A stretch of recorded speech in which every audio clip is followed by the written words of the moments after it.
It's me, Mrs. B, the book lady. I am here to talk to you today about Iowa Children's Choice Award books. The award was started way back in 1997, and the purpose of the award is to get kids like you to read more books and also to recognize some outstanding American authors. Now this is a very unique award. It's only for kids in Iowa in grades 3 through 6. So all the books that are here were nominated by kids just like you. And so as you're reading this year, if you come across a book that you think other kids in Iowa would like to read, take the title to Mrs. Bradley or Mr. Dyer, and we'll see about getting your nomination on the list. And I know one year a Sageville nomination did make it on the list, so it is possible. There are two rules. It must be a book that's written by an American author, and it must be a book that's written within the last 5 years.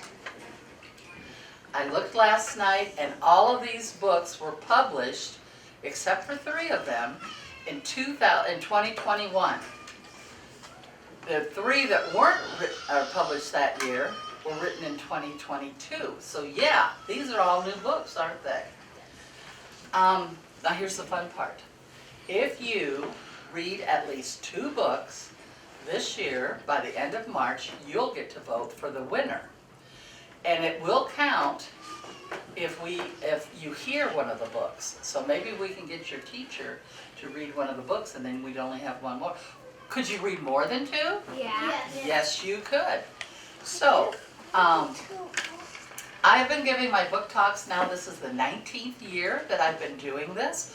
I read the books all summer, and then in the fall I come around to the schools and I give book talks and hopefully get you excited about reading them. This year there are 21 books on the list, and like I said, you each have a bookmark. If you flip it over to the side with all the names on it, you'll see that the titles are in alphabetical order. I'm going to start at the top and work my way down. If I tell you about a book that you would like to read, I'd like you to circle the title. This is your bookmark, so you're going to keep track of what book you want to read.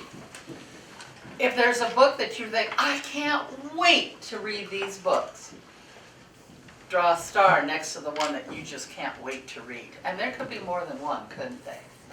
All of these books will be ready to check out in your library on Monday. You're going to be looking for ones that have an orange sticker on the spine, okay? There are other books there with other colored stickers, but the orange ones are for this year, okay? So that's what you're going to be looking for when you go to the library. Then I would suggest you take your bookmark with you when you go to the library, and then you'll know what books to look for, okay? Got it? Yeah. Okay, so would you give me a fist nod if you understood what I just said? Understood the directions, good. Okay, I would love to stop and talk to you about it, but I gotta keep going. But I do appreciate feedback from you. So if you have a connection with any of these books, okay, this is what I want you to do. Show me the connection sign, okay? So if you hear a book and you go, oh, I have a connection, you won't interrupt me, but I'll see it and I'll appreciate it. Okay, so let's get started. There are some excellent books on this year's list, and the first book is just full of action. It's called Amari and the Night Brothers. Now, Amari's big brother Quentin is missing. Amari's convinced that he's still alive, but nobody knows where he is. Amari's convinced that it has something to do with the super secret job that he has that he can't talk to anybody about. So, one day, Amari finds a briefcase in Quentin's closet, and it's ticking. And when she opens it up, she finds a paper inside. And the paper is a nomination for her to join the Bureau of Supernatural Affairs. And Amari suspects that this organization knows where Quentin is. So she decides to go check it out. And once she's there, she finds herself in a world that she had no idea existed. It's a world of magicians and fairies and supernatural creatures. Now during the initiation process, they determined that Amari's blood has a high amount of magic in it. So high that it's deemed illegal. The directors decide that they will let her stay around because they want to find out what her intentions are. Intentions? And besides that, she's Quentin's little sister, and Quentin is kind of a hero around there.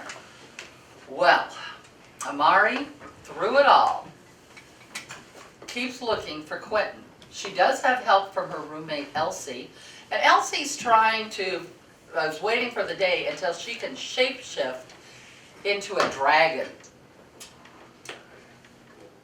They find out that nobody really trusts Amari, the directors, the trainees. They don't trust her. In fact, they even bully her. So it is tough. But she keeps looking for her brother. If you're looking for a book that has a lot of adventure in it, Amari and the Night Brothers is the book for you. The events of September 11th, 2001 changed the world forever. It's also known as 9/11. It was a day that terrorists attacked American soil. The Ambassador of Nowhere, Texas takes place soon after the events of 9/11, and it was a very upsetting time. This book is set in a little teeny town called Antler, Texas, and only 856 people live there, including Riley. Now there's a new boy in town by the name of Joe. He and his mom have just moved from New York City to Antler, and the reason they came is they wanted to get out of the big city after the attacks, and also Mom inherited a house in the town. Joe's family was deeply affected by the terrorist attacks. Riley's working on a project, and Joe just can't wait to help her. Riley decides that she's going to look for her dad's friend. His name was Zachary Beaver, and years ago they were friends, they hung out together, and then they kind of lost touch with each other. So Riley thinks, wouldn't it be cool if Riley's dad and Zachary could get together again? Question is, can the kids find Zachary? And if they do, what's going to happen next? These questions will be answered when you read The Ambassador of Nowhere, Texas. And by the way, Joe thinks that Antler, Texas is nowhere. Baraka Beats is a story of faith, friendship, and finding the courage to stand up for your beliefs. Baraka Beats is a story about Nimra. She's a young Muslim girl who is kind of nervous because she's going to be going to public school for the very first time. It's 7th grade, and before this she had been going to a small private school. It should be okay though, because her next neighbor and best friend Jenna is going to be with her. But when they get to school, Jenna kind of ignores Nimra. And it's like Jenna's embarrassed to be seen with Nimra. And it leaves her kind of confused. What's going on? Jenna thinks that she'd rather hang out with the cool kids. Well, there are some cool kids that are 8th grade boys who have a band. And everybody loves their music. It's on everybody's playlist. But one day they accidentally hear Nimra singing. And they realize that she has a fantastic voice. And they ask her to be a part of the band. And Nimra would really like to join the band. She thinks, hey, if Jenna sees her hanging out with these cool 8th grade boys, Jenna will realize that Nimra's cool and their friendship will go back to the way that it was. The only problem is, Nimra's parents would be very disappointed and upset if they found out that she was in a band. They wouldn't think it was a proper thing to do. Oh, what to do? As I read this book, I learned more about the Muslim religion. I learned some new words, and you will too when you read Baraka Beats.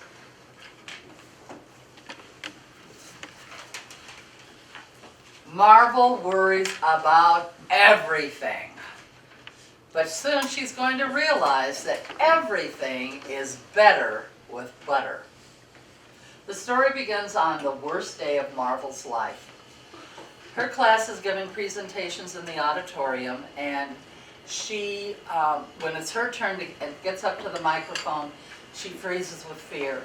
She can't move, she can't speak, and finally the principal and the gym teacher have to come up and carry her off the stage. Oh, how embarrassing. Well, her worst day ever is going to soon become the best day ever. Walking home after that super embarrassment, she comes across a group of boys who are tormenting a little goat. Now this is the type of goat that when it gets startled, it faints.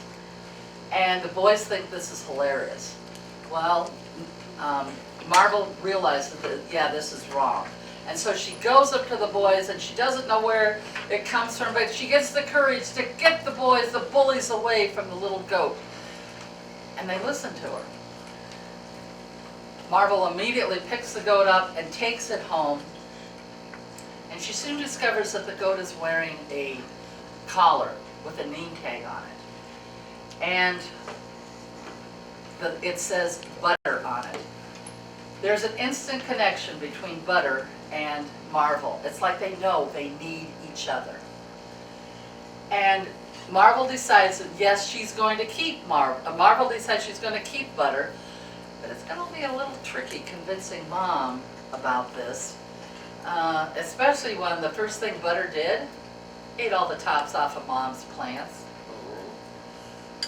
You know, we start to realize and wonder if butter could help Marvel with all of her anxiety issues, because we know what they say, everything is better with butter. Clarice the Brave is kind of a different kind of book. It's told from the point of view of the main character, who just happens to be a mouse. This story takes place a long time ago on an old wooden ship that's floating or sailing in the ocean. Clarice and her brother, Charles Sebastian, live in the pantry of the ship where they keep the food in the food crates. They're the only ones left in their family. Mom has been washed overboard when a big wave hit the boat. And their little sister Olivia, she was eaten by the captain's cat, named Special Lady. Well, one day the sailors start arguing among themselves, and some of them decide that they don't like the way the captain is sailing the ship. So they put the captain and his supporters in a little boat called a launch. Now they are kind enough to give them food and water so they don't starve right away. And wouldn't you know it, Clarice is in one of the crates that goes into the launch. Charles Sebastian is not with him. But another critter that does get in the launch with her, Special Lady the cat. And now we have a story of survival. We have the mouse and the cat in the little launch, and poor Charles Sebastian fending for himself on the big ship. Now, both Clarice and Charles Sebastian do everything in their power to be reunited. And you are going to be amazed by the unlikely friendships that develop between certain animals.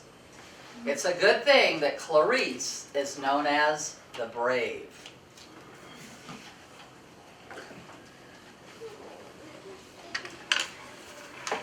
When you read The Comeback, you're going to meet Maxine Chen.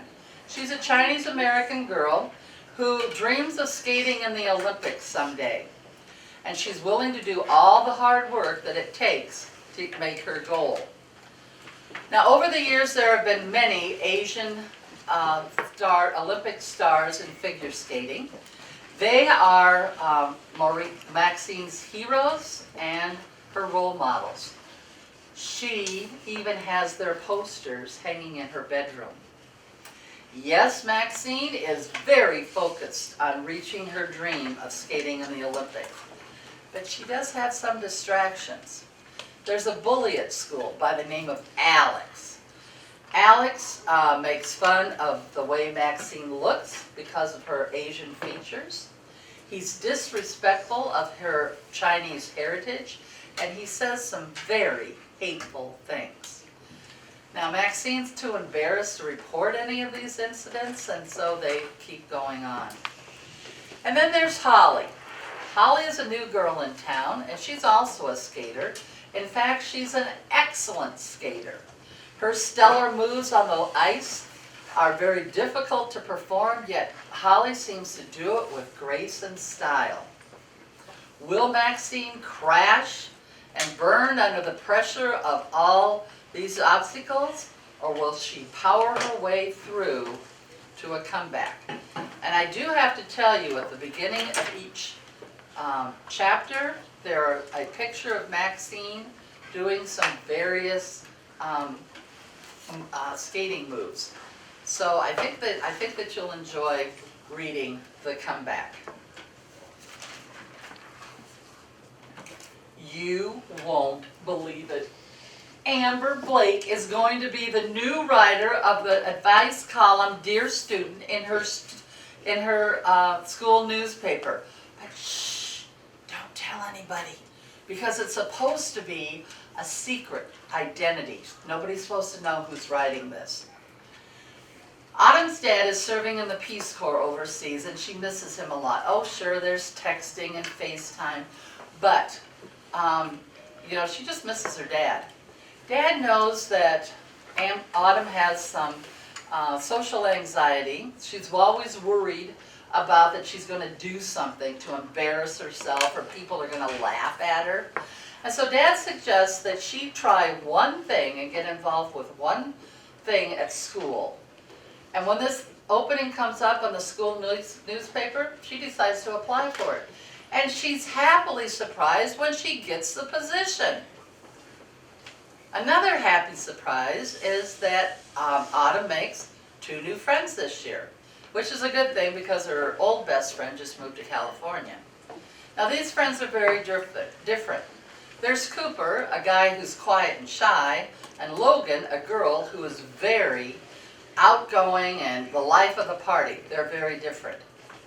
Now, these 2 friends are on opposite sides of a problem, and they are both looking for advice, and they both write to Dear Student.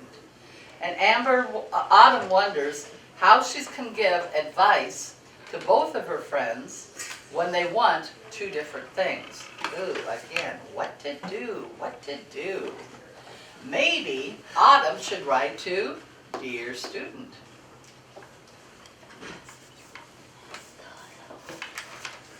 At the beginning of The Elephant in the Room, Sila's mom has to go back and return to her native Turkey because of some new immigration laws. Mom tells Sila that she will be back in 8 days, but it's been 8 months and Mom is still gone. Sila really misses her mom, and it's affecting her performance at school. Well,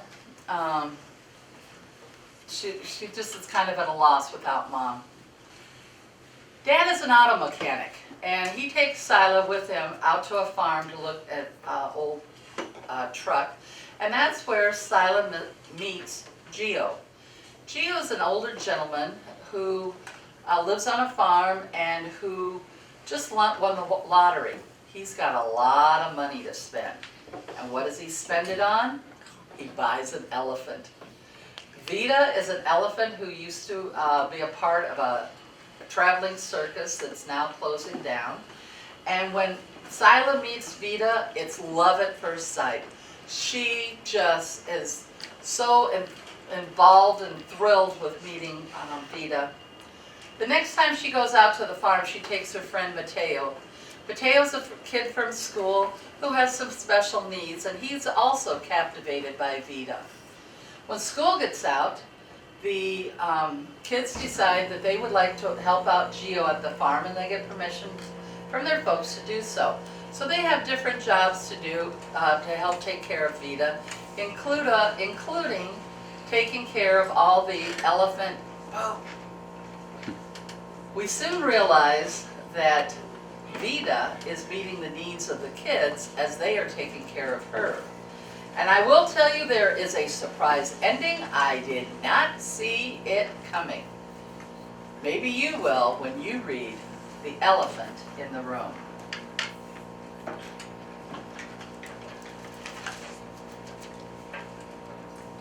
Harriet Wormer is named after a character from an old book called Harriet the Spy. Harriet's mom read the book when she was younger and decided to name her daughter Harriet after Harriet the Spy. I read it too when I was younger. But Harriet wants to be known as just Harriet, not Harriet the Spy. Now there's some things you should know about Harriet. 1, her mom's going to have a baby. 2, Harriet has a cat named Matzo Ball. And 3, Harriet doesn't always tell the truth. She lies. Now Mom is having some trouble with her pregnancy, and the doctor has ordered her to stay in bed for the next 2 months till the baby comes. And Harriet's mom and dad decide that it would be best if Harriet go and spend the summer with Grandma. Grandma lives on an island off the coast of California. A lot of people, tourists, like to go to the island.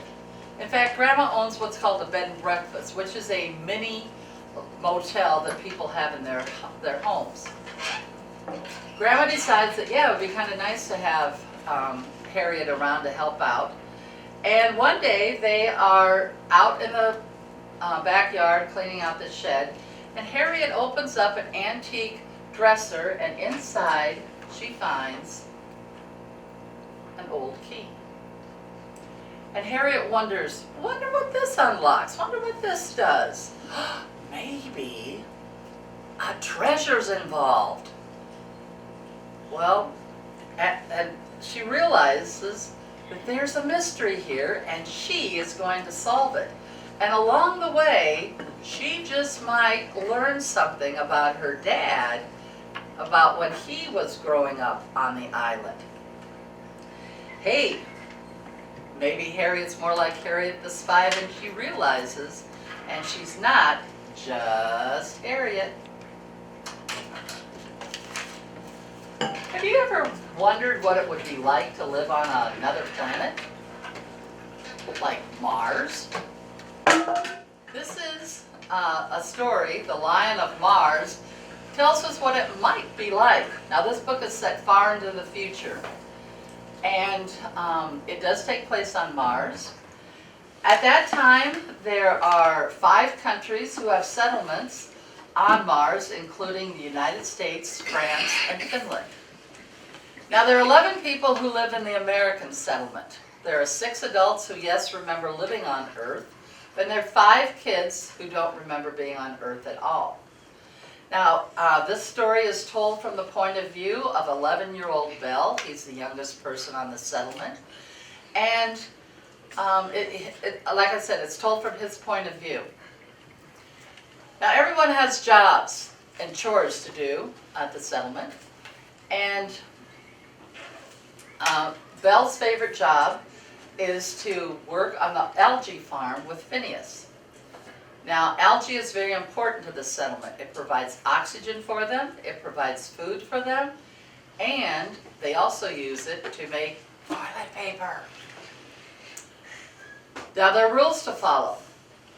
If you're going outside, you need to take a buddy with you. Kids are not allowed to take the Land Rover out. And the biggie, no visiting the other settlements, ever.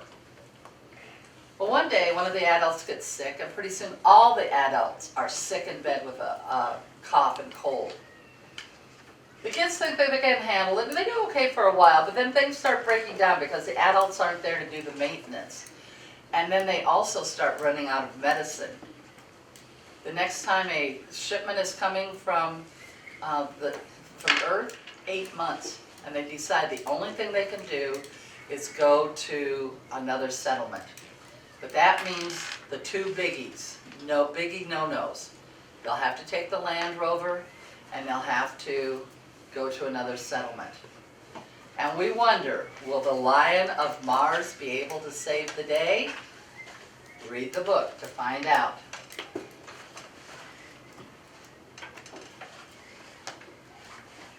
In Maya and the Robot, 5th grade is not starting out like Maya thought. For the first time ever, Maya is not in the same homeroom as her two best friends. They don't even have lunch and recess together. She never gets to see them, and she really misses them. Well, one day she is helping Mr.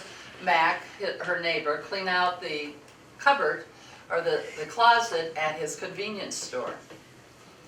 And there she finds, in the back, way in the back, a robot that Mr. Mac's son had started building when he still lived at home. Mr. Mac knows that Maya loves science, she loves doing experiments, and he says, "Hey Maya, how about if I give you Ralph the robot?" Well, Maya is thrilled. She uses Chris's notes and her coding skills, and pretty soon she has Ralph up and running. And she can even code to get him to do some just jobs and chores around the house. And then she realizes, hey, I can use Ralph the robot when I do my science experiment for the science fair. She's sure to win. Nobody else is going to have a robot, right? But you know how things don't always turn out the way that you think they will? Yeah. Because you know how the science fair started? With a food fight! And Ralph was the one that started it. Oh, there's lots of funny things that happens in Maya and the Robot. So, I want you to think, how do a lot of fairy tales begin? Once upon a time. Well, this book's a little different because it's once upon a Tim. They dropped the E. And this book is told by the main character, Tim, and he even takes the time to explain some big words that he uses. This story takes place in the very olden days when knights rode around on horses. And it begins, at the beginning of the story, Princess Grace has been kidnapped by a Sphinx. Now here's a picture of a Sphinx. It has two heads that look like lion heads. And the thing about the Sphinx is that it has a terrible smell with it. You could say the Sphinx really stinks. Get it? Prince Ruprecht says that he is going to go and save the princess, but he needs the help of some knights because, let's face it, the prince is kind of a coward. So, the prince, unfortunately there are not a lot of knights around right now, and so Prince Ruprecht and Nerlin, who is the castle's wizard, decided they're going to have some tryouts for knights. Well, Tim and his best friend Belinda decide that they're tired of being poor peasants and they're going to go try out to be knights. Well, when they get to the place, there's only one other guy there, so the three of them instantly become knights, and the prince leads the way to go save the princess.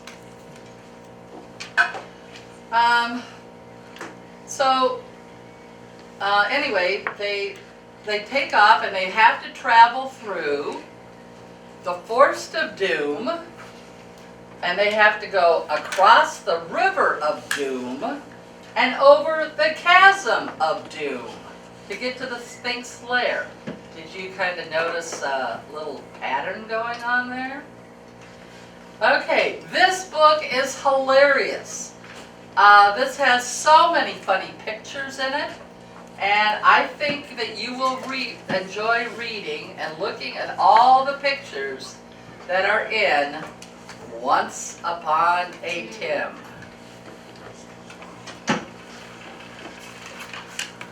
A Place to Hang the Moon is a historical fiction novel. It takes place in England in the early 1940s during World War II. Now the people in London decide that they want to, that it would be wise to have the children leave town because they're worried that the Germans are going to bomb their capital city. They decide they're going to send the children out to the country to live with farmers and villagers until the time is safer in London. This is the story of the Pierce children. Their names are William, Edmund, and Anna, who lived through this scary time. Now, the children's parents have been dead for a long time, and they've been raised by their grandmother, who isn't too grandmotherly. So when she dies, nobody's too upset. But now the question is, who's going to take care of them? And the family lawyer suggests that it might be a good idea if the Pierce children evacuate London with the kids from a nearby school. And the idea is whoever takes them in might offer them a forever home. Edmund thinks that this is a preposterous plan, but the kids agree to go along with it as long as the three of them can stay together. Well, their first foster home is with the Foresters, and the mom and dad are nice enough, but the two boys are awful. They make life miserable for the children. Then something happens that involves a snake, and the three kids have to leave. Their next home is with the Griffith family, who is so poor they don't even have an indoor toilet. The only highlight of this whole stay is at the village library, where the kids spend a lot of time. The librarian, Mrs. Mueller, is warm and welcoming. And the kids think, well, why can't we stay with her? And the people of the village says, I'm sorry, it just will not be done. Mrs. Mueller is unsuitable.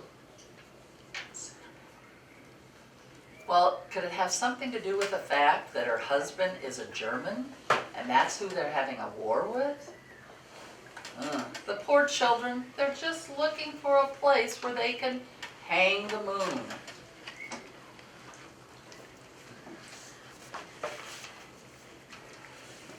Res Dogs is a novel in verse, which means that it looks like a poem. It doesn't rhyme, but there's very few words on a page, so it's a very quick read. This is the story about Maylin. She's a Native American girl, and the story takes place in New England. About 3.5 years ago, before the COVID-19 pandemic, just when it was starting. Now, Maylene lives with her parents in Boston, and one weekend she goes to visit her grandparents, who live on an Indian reservation, which they call the Res. And before she can get home, a directive comes out that no one is supposed to travel, everybody's supposed to shelter in place because of COVID-19. Well, Maylene isn't too upset about this. She loves visiting her grandparents. It gives her a chance to listen to more of their stories and learn more about her heritage. One of her favorite stories is about how why dogs are people's best friends. And also she learned how the Native Americans handled illnesses in the past. One day, a stray dog shows up from the reservation, and he makes it kind of known that he's sticking around. Maylene decides that she is going to name him Muslim, which is an old word for wolf. Muslim makes it very clear he's there to protect the family from everything, because after all, he's a res dog.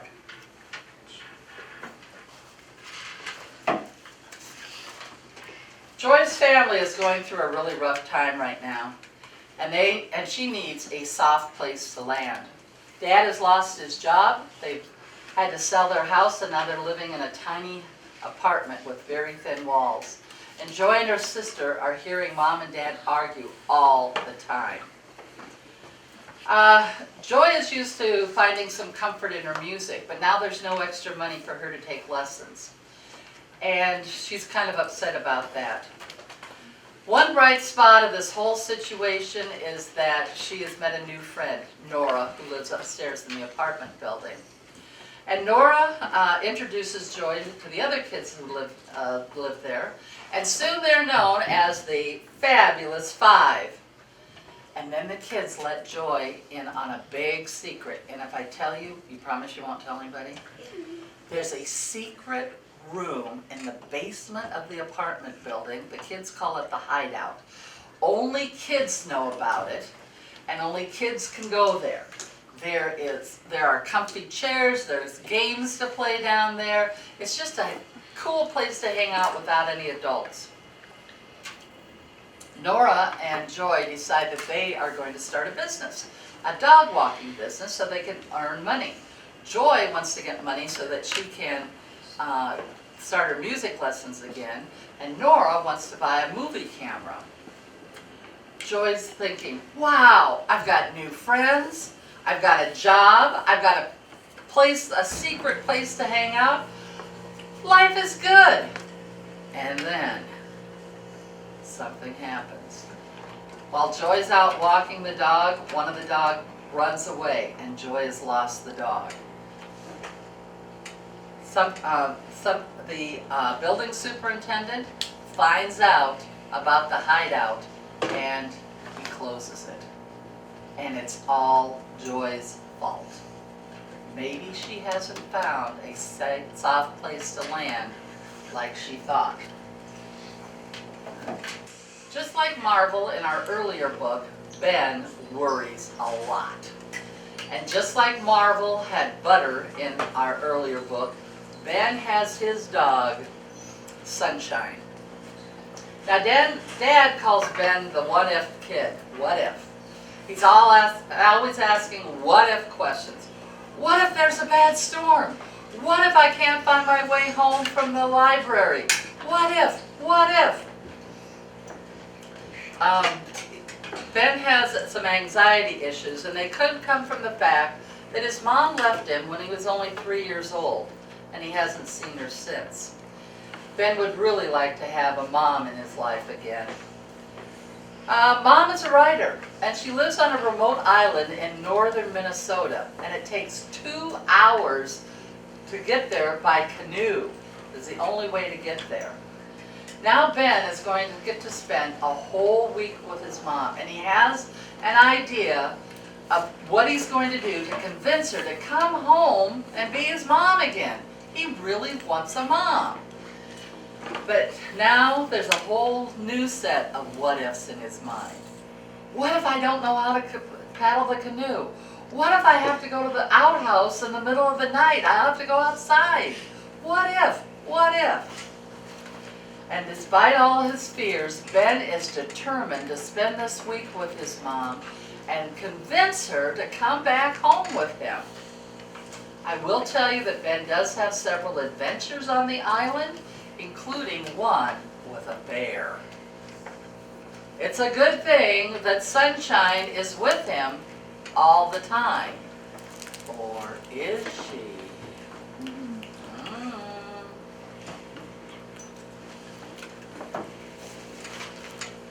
At the beginning of 365 Days to Alaska, we meet the family who live in the Alaskan wilderness. Rigel and her family live in a rustic 2-room cabin. There's no running water, there's no electricity, but Rigel is very content with her lifestyle. And then Mom and Dad announce that they are getting a divorce. And Mom is taking Rigel and her 2 sisters to Connecticut to live with their grandma. What? Rigel doesn't want to leave Alaska. This is the only home that she's known. And so she makes a secret pact with her dad that in 1 year she's going to come back to Alaska and live with him after being in Connecticut. 365 days, she's going to be back in Alaska. As you can imagine, living in Connecticut is a big culture shock for Rigel. She's not used to having neighbors right next door. She's not used to the way that they do things at school. And she really doesn't make any effort to make many friends because she's going to be gone in a year. She does take the time to nurse a wounded crow back to health just to pass the time. And she keeps telling herself, yeah, the countdown started at 365 days, and I'm counting them down. But then we wonder, is it going to be longer than 365 days before she gets back to Alaska? Oh, this next book is perfect time of year for it because it's what lives in the woods. It could be described as a spooky mystery. Ginny's dad announces that the family is going to spend a month in Michigan helping him research and renovate an old mansion. What? Wait, Ginny was going to spend the summer going to a mystery writer's workshop. She's not going to Michigan. Well, yeah, I guess she'll have to go to Michigan. And when they arrive, Woodmore Manor is scarier looking than they ever could have imagined. And then unexplained things start happening. There's a strange ticking in the walls. There's moving mannequins. And an old typewriter writes out a warning all by itself. Get out. Will, a kid that Ginny meets in the town, explains about a local legend about strange creatures living in the woods. They have glowing eyes and they prey on unsuspecting campers. And there's a rumor on the 3rd floor of the mansion, up in the ballroom, scary shadow people live. Well, Ginny, of course, is totally freaked out by all these strange occurrences. And she asks herself, what would Agatha Christie do? Now, Agatha Christie is a very famous mystery writer who lived long ago. And she's kind of a hero to Ginny. Well, Ginny decides that Agatha would do some investigating. And so that's what Ginny does. And she starts looking at all of these scary, spooky phenomena, and she writes them down in her notebook because maybe she can use these ideas for a book that she's going to write someday. But then, Ginny comes to the terrifying conclusion that what lives in the woods is after her.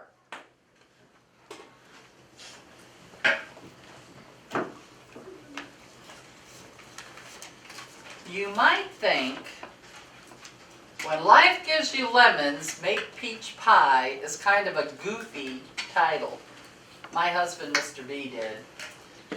But actually, you might know the saying, when life gives you lemons, make lemonade, which means if something bad happens, look for the good that could happen because of it. This title of Making Peach Pie is the Peach family's version of that saying. Now, the lemon that's in their life is that Mom died of cancer a while back, and everybody misses her. Mom had been an inventor, and one of her inventions has just sold, and the family gets $1 million because of the sale of the invention. And the first thing Dad does is he goes out and he buys an old food truck. And he says, and you go, what? And he says that they're going to travel around the country selling food. What? Well, it turns out that had been one of Mom's dreams, to do this as a family bonding exercise. And the problem is, nobody knows how to make anything. The first time they try to make crust for the peach pie, they burn all of them. Well, the family consists of Dad, who's struggling to raise 3 kids as a single parent, and he doesn't always make good choices. There's Lucy, who loves to read, and she thinks that it's her responsibility to take care of her 2 younger brothers, and sometimes she's even taking care of Dad. There's Freddie, who loves to draw, and he has a sketchbook, and throughout the book you'll find his sketches of things that he's seeing as they're driving around selling peach pies. He also knows a bunch of fun facts. Like, did you know that Madison, Wisconsin, which is only 2 hours from here, their official city bird is a plastic pink flamingo? Who knew? And then there's Herb. Herb likes to collect things, anything from pine cones to marbles. His latest collection, he's got 3 mice, a collection of mice that he found cleaning out the food truck. This is the story of a family who are bonding as they make peach pies, drive around the country, and what they learn about themselves and each other. Because remember, when life gives you lemons, make peach pie. Where We Used to Roam is a story of friendship and the major things that happened to Emma when she was in 6th grade. At the beginning of 6th grade, she joins an art club and she makes 2 new friends, Kennedy and Lucy. And she's so busy with her new friends that she kind of forgets about her old friend, Becca.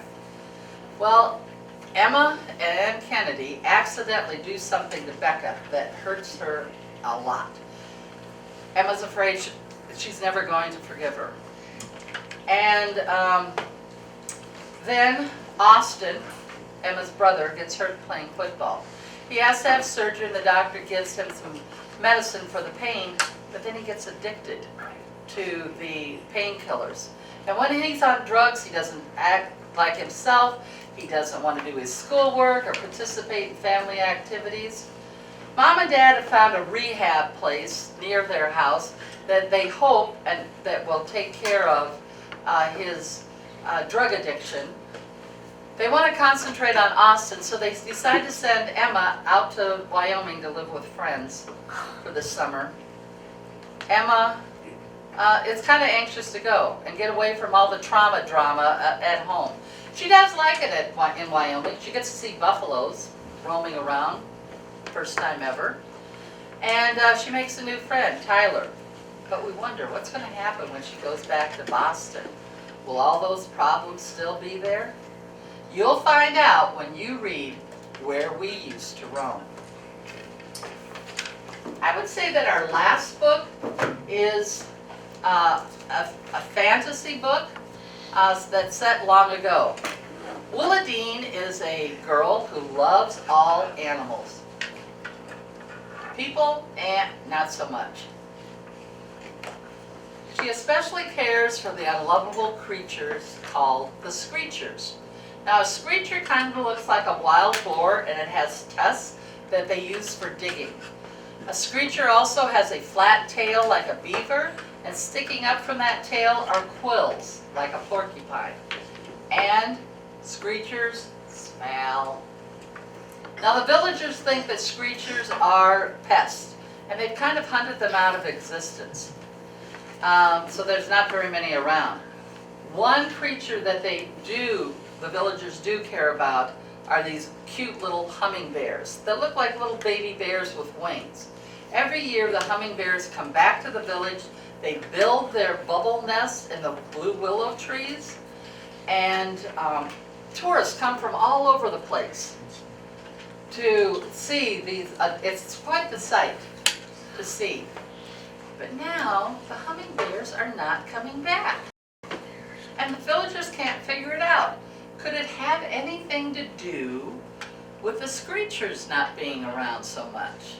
So Willadine and her friend Connor start to investigate. And I will tell you that Willadine has a pet screecher that she calls Quinby, and she has a pet hummingbird that she calls do you? Can her pets help her figure out the balance of nature? You go, Willobean. Okay, how many of you found at least one book you just can't wait to read? You put a star next to it. All right. How many of you are going to make it a goal that you are going to read at least 2 books and be able to vote in March? Wow, look at all those hands up. I'm going to be checking in on you and see how you're doing with your goal. I'm going to say, happy reading, 4th grade.